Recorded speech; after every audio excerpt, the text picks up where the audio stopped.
for YouTube, Leaving Better Here, 14th of December 2012. This is part 6, the video that I'm putting out there on Humans Unite. We want the truth. If you've just linked this video and picked up on this part, obviously don't watch it. Watch it from part 1. And I urge you to watch my other videos as well if you want waking up. Peace out, people. Continue with this video. Enjoy. This particular field, when you've been a part of it, you've been exposed of it, it's even a tie to brotherhood. I hear you. So what I want to ask you first of all, both of you, what is it that you haven't told the people? Okay? What I want is, both of you are getting older. Both of you are one of the, the most, the most courageous, the most out there individuals in terms of greeting the public, sharing your story with the public. Both of you have been exceedingly brave in that regard. You've taken a lot of flack over the years for that, and everyone listening to this should respect them for that. But what I'd like to know is, what haven't you told people that you could tell them today? Because, for example, these are the hard questions, okay? They're not all friendly, all right? What were your dealings with the unfriendly part, and why? You first, Clifford. Well, with me, I never had to deal with any of the unfriendlies. I was just warned that not all contact would be friendly. So, you always prepared for that. But every time you went into an event, it was always that, I'm going to use the term fear, but it's not exactly fear. There's that anticipation of what might happen. All kinds of things ran through your head. Things that I haven't told, and I'm sure that Sergeant Major can also concur with this, is that the things that went on you couldn't even tell your family, and you wanted to tell your family. And it created problems within your family, and you couldn't tell anyone. And like I think I told you earlier, when my new book came out, my oldest son, was the first one of the kids to ever do this, that he put it on my Facebook, that I'm proud of you, Dad, for trying to bring forth the truth. Wonderful. They got to see what I was trying to do, to gather the information. Okay, people, I'm just going to interrupt at I think that's quite a valid point that he just said about his son there. Saying that he's proud of his father for trying to do something. But that's the problem. There's too many people out there that are wrapped up in this X Factor reality TV world gossip. Guys, you're involved in the wrong gossip. Get involved in this stuff. Alright? Wake up. Start realising that all your education, everything is just wrong. Do these guys look like they should be in a mental institute? Do these guys look like they're untrustworthy? To me, if you ask me, they look honest and baffled at the thought of reality. But what is reality? Anyway, I'm not going to interrupt it anymore. My posting is coming to an end, and my story is as well. Continue. Because I knew that, Roswell wasn't just a lone event. That over the years we've recovered many such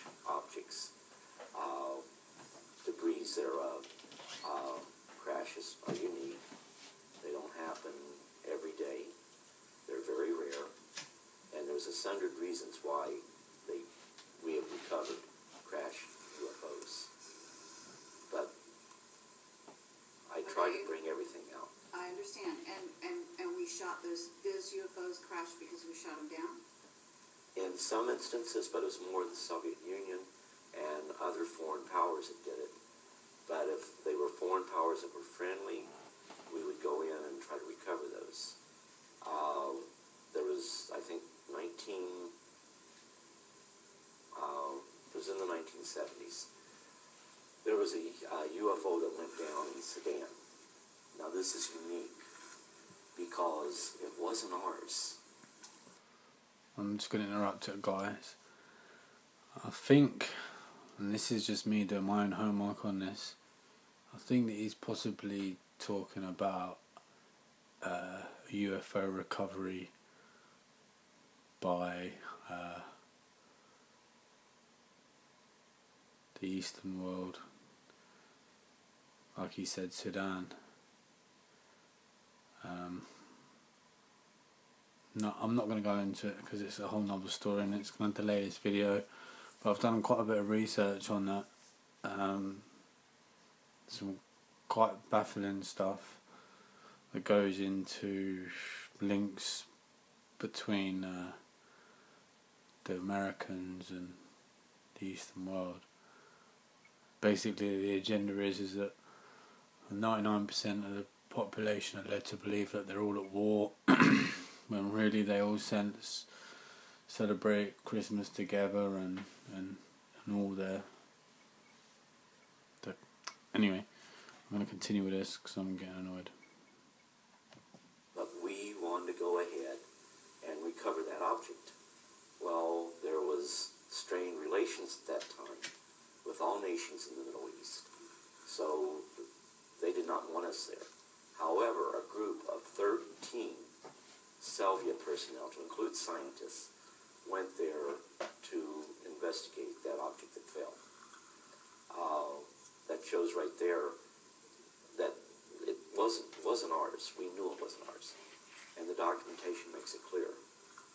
But we couldn't say too much about it because we could not go and look at it, but the Russians did. But I can tell you, on many occasions, both the U.S.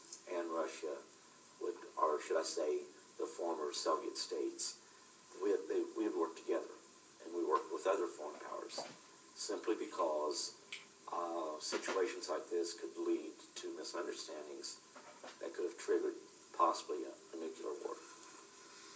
And Sergeant Major Dean probably knows more about that even than what I do, by virtue of the position he had and the documentation he was exposed to. We and the Soviets have been together, closer together than most people realize. We and the Soviets have been working side by side on this particular issue since before the Cold War, for God's sake.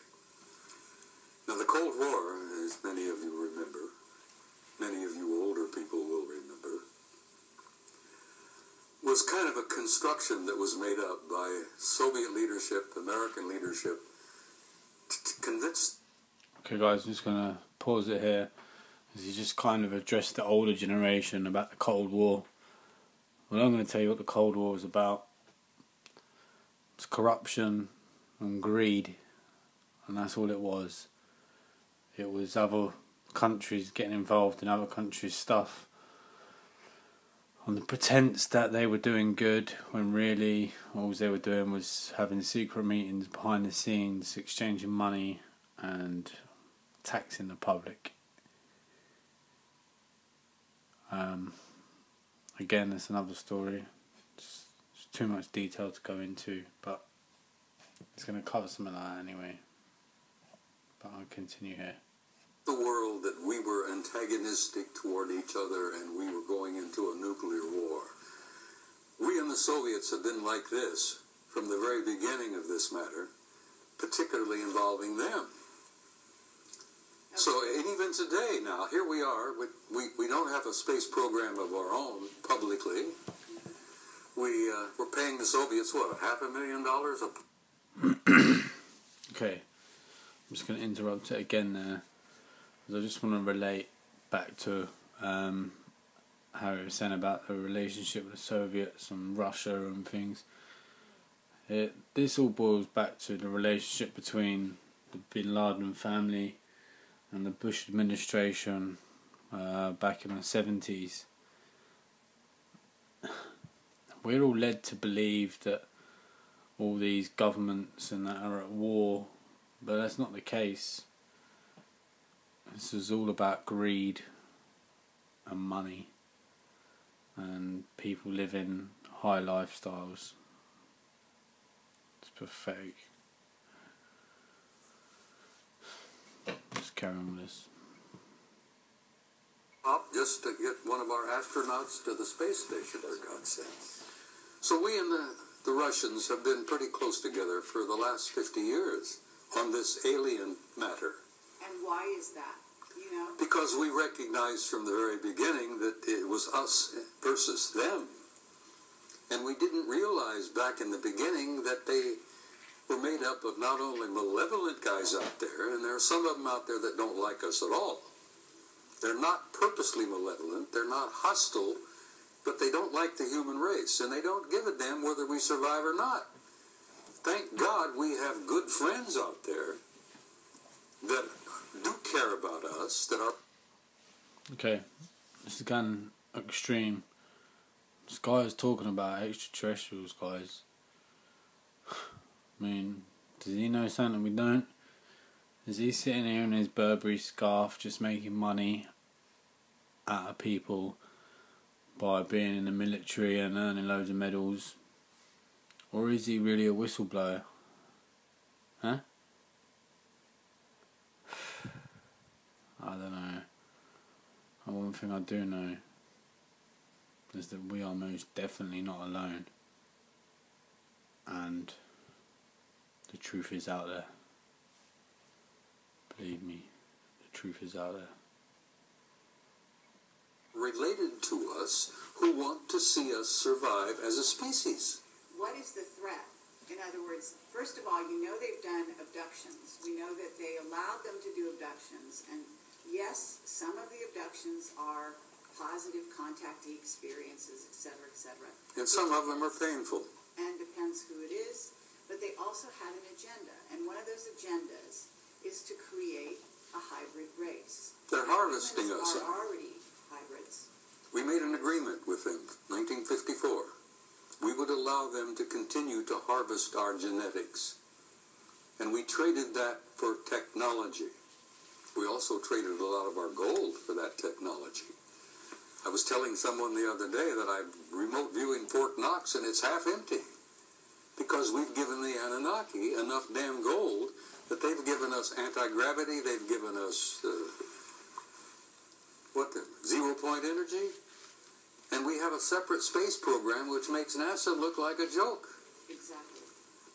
So Clifford, you're aware of this. You must be aware of the abductions, the negative side of the abductions as well, right? Well, like, goes back to where not all contact would be friendly.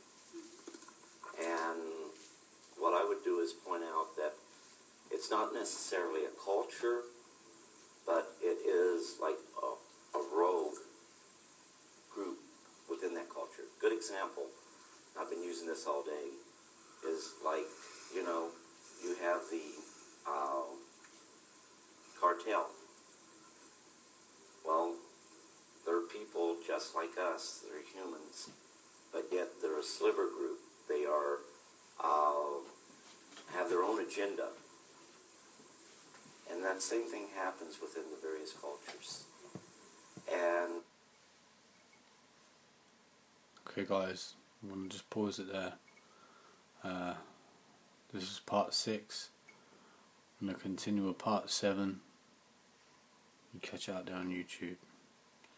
I hope you find this shit interesting, as I do. It's got a lot of views. I'm hoping that you guys are going to leave a comment too.